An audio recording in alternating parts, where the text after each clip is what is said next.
السلام علیکم ویورز، میرا نام عطاء الرحمن اور آپ دیکھ رہے ہیں عطاء بخاری یوٹیوب چینل۔ قرآن کریم کی مسلسل ایکسپوزیشن کے سلسلہ میں آج ہم سورہ النساء کی آیت نمبر 142 کی ایکسپوزیشن کریں گے۔ جیسا کہ ان آیات میں بات ہو رہی ہے منافقین سے متعلق،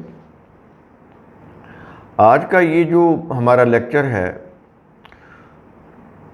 آیت نمبر 142، اس میں یہ بتایا جا رہا ہے کہ منافقین اللہ کے دین یعنی نظام کو دھوکہ دینے کی کوشش کرتے ہیں۔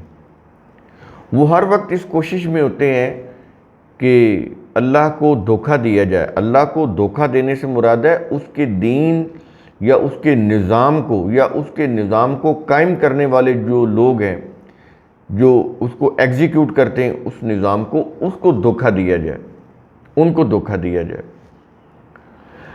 تو اس آیت میں بتایا جا رہا ہے کہ ایکچولی وہ خود کو دھوکہ دیتے ہیں۔ وہ نظام یا نظام کو قائم کرنے والے جو ایگزیکٹو ہوتے ہیں، جماعت مومنین، ان کو دھوکہ نہیں دے سکتے۔ اگر وہ فی الحقیقت مومنین ہیں اور اللہ کے قوانین کی روح سے اسٹیٹ کا نظام چلانے والے ہیں، ان کو وہ دھوکہ نہیں دے سکتے۔ لیکن ان کا ایک یوں کہہ لیں کہ ایک سوچ ہوتی ہے کہ کیونکہ وہ منافق ہوتے ہیں، اس لیے وہ کوشش کرتے ہیں کہ ان کو دھوکہ دیا جائے۔ بظاہر وہ ان کے خیر خواہ ہوتے ہیں، ان کے حمایتی بنے ہوتے ہیں، لیکن اندر سے ان کے خلاف ہوتے ہیں۔ تو وہ صرف لوگوں کو دکھانے کے لیے سستی اور کاہلی سے فرائض کی ادائیگی کے لیے کھڑے تو ہو جاتے ہیں۔ جو بھی فرائض ہوتے ہیں اسٹیٹ کے اندر، ایک ریاست کے اندر، ہر فرد کے اپنے اپنے فرائض ہوتے ہیں، وہ جس شعبے میں بھی ہو، تو دکھاوے کے طور پر وہ اپنے فرائض کی ادائیگی کے لیے کھڑے ہو جاتے ہیں کہ دیکھیں جی ہم تو کمر بستہ ہیں اپنے فرائض کی ادائیگی کے لیے۔ لیکن بڑی اس میں بھی اگر ان کو دیکھا جائے نا، کینلی آبزرو کیا جائے، تو قرآن کریم بتا رہا ہے کہ بڑی سستی اور کاہلی سے وہ کھڑے ہوتے ہیں اپنے فرائض کو ادا کرنے کے لیے۔ تو وہ اللہ کے قوانین کو اپنے پیش نظر رکھتے ہوئے نیک نیتی کے ساتھ فرائض کی ادائیگی کے لیے کھڑا نہیں ہوتے، بس ایسے دکھاوے کے لیے سستی کاہلی سے کھڑے ہو جاتے ہیں۔ آپ اپنے معاشرے میں چیک کریں، بہت سے ایسے افراد آپ کو مل جائیں گے جو بڑے یوں کہہ لیں کہ بڑے اپنے آپ کو شو کرتے ہیں کہ ہم تو بڑا کام کرنے والے ہیں، ہم تو بڑے فعال ہیں، لیکن جب ان کے اوپر کوئی ذمہ داری جو انہوں نے پوری کرنی ہوتی ہے، اس کے لیے انتہائی وہ پھر دکھانے کے لیے کہ ہم یہ پورا کر رہے ہیں، لیکن ان کی جو ایکچولی جو حالت ہوتی ہے وہ یہ کہ بڑی سستی اور کاہلی سے۔ جو لوگ نیک نیتی کے ساتھ پوری سرگرمی کے ساتھ کام کرتے ہیں، ان کا ایٹیٹیوڈ اور ہوتا ہے، ان کا بیہیویئر کچھ اور ہوتا ہے۔ جو کوئی خلوص کے ساتھ کام کرنے والے ہوتے ہیں، وہ تو چہروں سے پہچانے جاتے ہیں، اپنی بات چیت سے پہچانے جاتے ہیں، اپنے کام سے پہچانے جاتے ہیں۔ جو منافقین ہوتے ہیں، دکھاوے کے طور پر سستی کاہلی سے وہ اپنے فرائض کو انجام دیتے ہیں۔ تو ظاہر ہے کہ جس انداز سے وہ اپنے فرائض کو ادا کرنے کے لیے بظاہر دکھاوے کے طور پر وہ کھڑے ہوتے ہیں یا کرتے ہیں جو کچھ بھی، تو اس سے وہ تعمیری نتیجہ یا نتائج برآمد نہیں ہو سکتے۔ وہ اسی وقت برآمد ہوں گے تعمیری نتائج جب کام کو پورے پوٹینشل کے ساتھ کیا جائے اور اس میں پھر اللہ کے قوانین کو سامنے رکھا جائے، پوری سرگرمی کے ساتھ کیا جائے۔ تو اگر یہ کچھ نہیں ہے، سستی اور کاہلی ہے، تو پھر اس میں تعمیری نتیجہ یا فروٹفل جو رزلٹ ہوتے ہیں جو ملنے چاہیے وہ نہیں ملیں گے۔ قرآن کریم یہاں پر یہ چیز بتا رہا ہے۔ تو ظاہر ہے جب انہوں نے اس دنیا میں اچھے انداز سے پوری سرگرمی سے اپنے پورے پوٹینشل کو استعمال نہیں کیا ہوگا، صحیح جو بھرپور نتائج ملنے چاہیے وہ انہوں نے حاصل نہیں کیے ہوں گے، تو ظاہر ہے وہ پھر آخرت کی زندگی کے لیے بھی ڈسکوالیفائی ہو جائیں گے۔ اس دنیا میں بھی ذلت اور رسوائی، اور آخرت کی ذلت اور رسوائی تو وہ پھر پرماننٹ ہوگی۔ تو یہ چیزیں بڑی قابل غور ہیں قرآن کریم کی اس آیت میں۔ تو اب ہم شروع کرتے ہیں آیت نمبر 142۔ الفاظ ہیں، ان المنافقین یخادعون اللہ، بلا شبہ منافقین اللہ کو دھوکہ دیتے ہیں۔ تو ہم نے انٹروڈکشن میں بتایا کہ اللہ کو دھوکہ دینے سے کیا مراد ہے، اس کے نظام کو دھوکہ دیتے ہیں، اس کے نظام کو قائم کرنے والے جو ایگزیکٹو ہوتے ہیں ان کو دھوکہ دیتے ہیں یا دھوکہ دینے کی کوشش کرتے ہیں۔ لیکن یہاں پر ساتھ ہی آگے بتا رہا ہے، کیا یہ رہا ہے، وَهُوَ خَادِعُهُمْ، اور وہ ان کو دھوکہ دینے والا ہے۔ کیوں دھوکہ دینے والا ہے؟ ظاہر ہے یہ ایک یوں کہہ لیں ایک لاجیکل جواب دے رہا ان کو انہی کی زبان میں، ورنہ اللہ کو تو ضرورت نہیں ہے دھوکہ دینے کی، نام وہ دھوکہ دیتا ہے۔ یہ انہی کی بات کا ترکی بترکی جواب دیا جا رہا ہے کہ وہ ان کو دھوکہ دینے والا ہے، اس لیے کہ وہ دھوکہ کو پسند کرتے ہیں۔ کیونکہ یہ جو انداز اسلوب ہے نا قرآن کا، یہ سمجھنا پڑے گا، ورنہ پھر وہی چیز آ جائے گی کہ اعتراض یہ ہوگا کہ اللہ دھوکہ دیتا ہے۔ وہ دھوکہ دیتا ہے کن کو؟ جو خود دھوکے میں رہنا چاہتے ہیں، جو خود دھوکہ کو پسند کرتے ہیں۔ ہم نے کئی دفعہ آپ کو یہ چیز بتائی ہے کہ اللہ کا جو قانون ہوتا ہے وہ انسان کے پیچھے پیچھے چلتا ہے، انسان آگے آگے، کیونکہ فیصلہ اختیار اس کو دیا ہوا ہے، ارادہ اور اختیار، آزادی، خود مختاری اس کو دی ہوئی ہے، یہ جو بھی فیصلہ کرے اچھا برا یہ کر سکتا ہے۔ تو اللہ کا قانون تو اس کے پیچھے پیچھے جا رہا ہوتا ہے، جو یہ کرتا ہے اسی کے مطابق اللہ کا قانون اس کے ساتھ معاملہ کرتا ہے۔ اگر یہ خلوص نیت کے ساتھ، صدق دل کے ساتھ کوئی کام کرتا ہے تو نتیجہ بھی تعمیری، اگر یہ دھوکہ دینے کی کوشش کرتا ہے، دکھاوے کے طور پر سستی اور کاہلی سے کوئی کام کرتا ہے، تو پھر اس کا نتیجہ یہی ہے کہ اس کو خود دھوکہ ملتا ہے۔ یہ قانون ہے ہی ایسا اللہ کا، اس کا فارمیٹ ہی ایسا ہے کہ جیسا کرو گے ویسا بھرو گے، جو بو گے وہی کاٹو گے۔ یہ قرآن کریم کو اس طرح سے سمجھنا پڑے گا، ورنہ تو یہی ہے نا کہ وہ کہیں گے جی جب اللہ ہی دھوکہ دیتا تو پھر انسان کیا کرے، انسان تو پھر کچھ نہیں کر سکتا۔ تو بات یہ نہیں ہے، دھوکہ ان کے ساتھ ہوتا ہے جو خود دھوکہ کو پسند کرتے ہیں، دھوکہ دینے کی کوشش کرتے ہیں، خود کو دھوکہ میں رکھتے ہیں، تو اللہ کے قانون کی روح سے ان کو دھوکہ ملتا ہے۔ یہ ہے اس کے معنی، یہ نہیں کہ اللہ دھوکہ دیتا ہے۔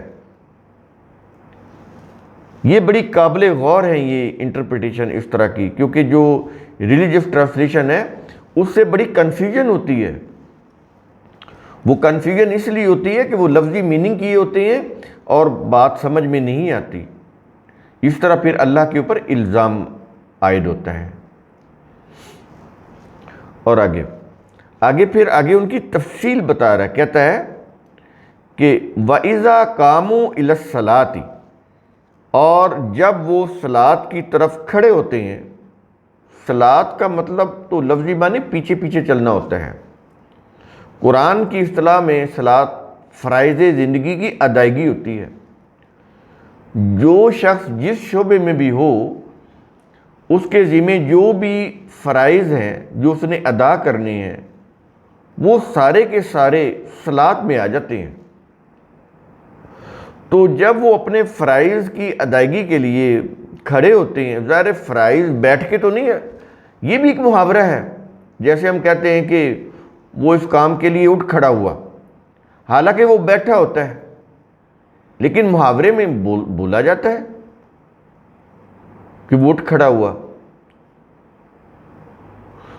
تو یہ جو کھڑا ہونا ہے، کمر بستہ ہونا ہے، اٹھ کھڑے ہونا ہے، یعنی کسی کام کو شروع کر دینا، فرائض کی ادائیگی کے لیے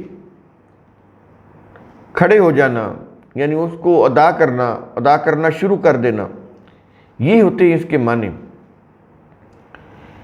تو جب وہ اپنے فرائض زندگی کو ادا کرنے کے لیے کسی طرح کھڑا بھی ہو جاتا ہے دکھاوے کے طور پر، تو حالت اس کی کیا ہوتی ہے؟ بتا رہا ہے کاموں کسالہ، تو وہ کاہل بن کر کھڑے ہوتے ہیں، ایکٹیولی سرگرم ہو کر نہیں،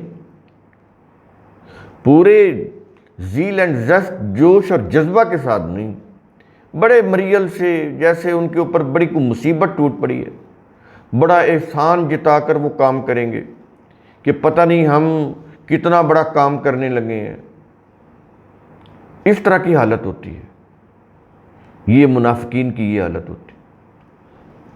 اور یہ آپ جائیں نا، یہ جو سرکاری دفاتر ہوتے ہیں، وہاں پر اس قسم کے منافقین آپ کو میجورٹی میں مل جائیں گے، کثیر تعداد میں۔ جس کے لیے وہ تنخواہ لیتے ہیں، وہ آپ کے اوپر یوں احسان کریں گے جیسے وہ ذاتی آپ کا کوئی کام کر رہے ہوں، اپنی سرکاری ڈیوٹی نہیں دے رہے، ذاتی کوئی آپ کا کام کر رہے ہیں اور آپ کے اوپر احسان کر رہے ہیں، ساتھ وہ پھر رشوت بھی مانگیں گے، ساتھ کوئی گفٹ بھی مانگیں گے کہ دیکھیں جی ہم نے آپ کی فائل پٹ اپ کرنی ہے، تو اس سے کھانا بھی کھائیں گے، اس سے پیسے بھی لیں گے رشوت کے طور پر، ہدیے کے طور پر تحفے بھی لیں گے، پھر کہیں جا کے اس کا وہ کام کریں گے، اس کی فائل کو کھولیں گے اور کوئی لکھیں گے یا سائن کریں گے۔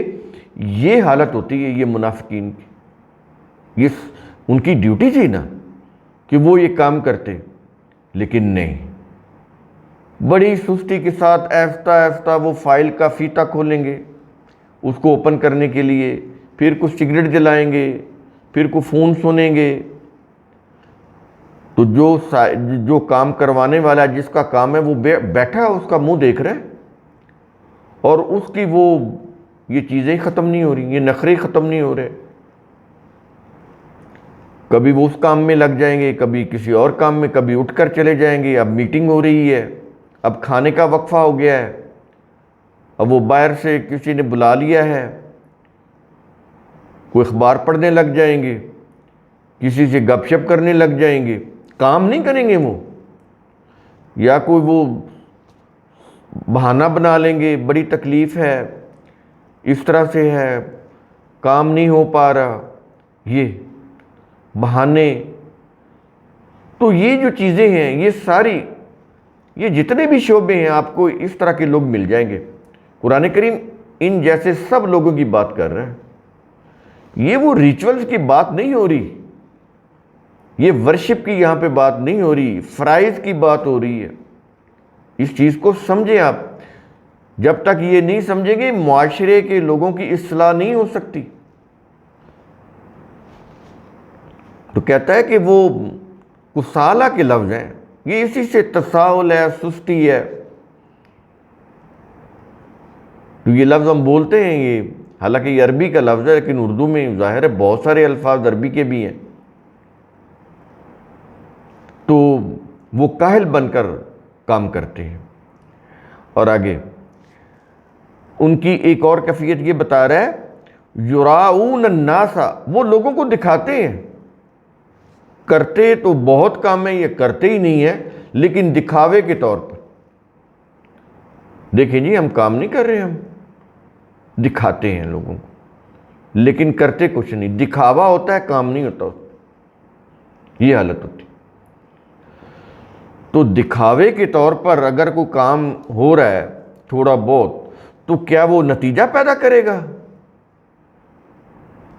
جب تک پوری سرگرمی کے ساتھ، پورے فوکس کے ساتھ کام نہیں کیا جاتا، وہ نتیجہ پیدا ہو ہی نہیں سکتا، اس کام کا کوئی فائدہ نہیں۔ اور آگے آیت کے آخر میں ہے وَلَا يَذْكُرُونَ اللَّهَ إِلَّا قَلِيلًا، اور وہ اللہ کا ذکر بہت کم کرتے ہیں۔ اب یہاں پر صلاۃ، ہم نے بتایا نا صلاۃ کیا ہے، تو ریلیجس پوائنٹ آف ویو سے تو صلاۃ وہ ورشپ یا ریچول ہے، اور یہاں پر آ گیا ذکر کہ وہ اللہ کا ذکر بہت کم کرتے ہیں۔ اب ذکر آ گیا کہ وہ تسبیح پر اللہ اللہ کرنا۔ اس کا مطلب یہ ہے کہ ان کے جو فرائض ہوتے ہیں، جو ڈیوٹیز ہوتی ہیں، ان کو پرفارم کرتے ہوئے جو اللہ کے قوانین ہیں یا جو ریلیٹڈ قوانین ہیں اس کام سے متعلق یا ان فرائض سے متعلق، وہ ان قوانین کو اپنے پیش نظر نہیں رکھتے۔ جو لوگ اللہ کے قوانین کو پیش نظر رکھ کر کام کرتے ہیں، نہ وہ سستی کر سکتے ہیں، نہ وہ دکھاوا کر سکتے ہیں، دونوں چیزیں ہی نہیں ہو سکتی۔ اس میں تو بڑی سرگرمی کے ساتھ، پورے فوکس کے ساتھ کام کرنا ہوتا ہے، اور اس میں کوئی دکھاوا نہیں ہوتا، اپنی ڈیوٹی سمجھ کر وہ کام کرتے ہیں۔ لیکن یہ جو لوگ ہیں منافقین، یہ سستی کے ساتھ کام کرتے ہیں اور دکھاوا کرتے ہیں، جس سے اس کا کوئی نتیجہ حاصل نہیں ہوتا، تعمیری نتیجہ نہیں ملتا۔ اور اس کی بنیادی ریزن کیا ہے بتا رہا ہے اسی آیت کے آخر میں، کہ وہ اللہ کے قوانین کو اپنے سامنے نہیں رکھتے۔ بہت کم لوگ ہوتے ہیں جو ان قوانین کو اپنے پیش نظر رکھتے ہوں، لیکن میجورٹی جو ہے وہ اللہ کے قوانین کو اپنے سامنے رکھتی نہیں، اس لیے وہ اپنے فرائض کی ادائیگی میں سستی، کاہلی بھی برتتے ہیں اور دکھاوا بھی کرتے ہیں۔ اس لیے ان کے کام کا کوئی نتیجہ اچھا برآمد ہی نہیں ہوتا، بھرپور نتائج حاصل ہی نہیں ہوتے، وقت بھی ضائع، اور وہ بیٹھے بھی ہیں لیکن کام بھی نہیں کر رہے۔ تو کوئی چیز حاصل نہیں ہوتی سوائے وقت ضائع کرنے کے، سوائے لوگوں کو اذیت دینے کے، سوائے لوگوں کے لیے پریشانی کا باعث بننے کے۔ تو قرآن کریم کا اصول ثم تتفکروا، اس کی روح سے آپ خود بھی سوچا کریں، سمجھا کریں، غور و فکر کیا کریں۔ شکریہ۔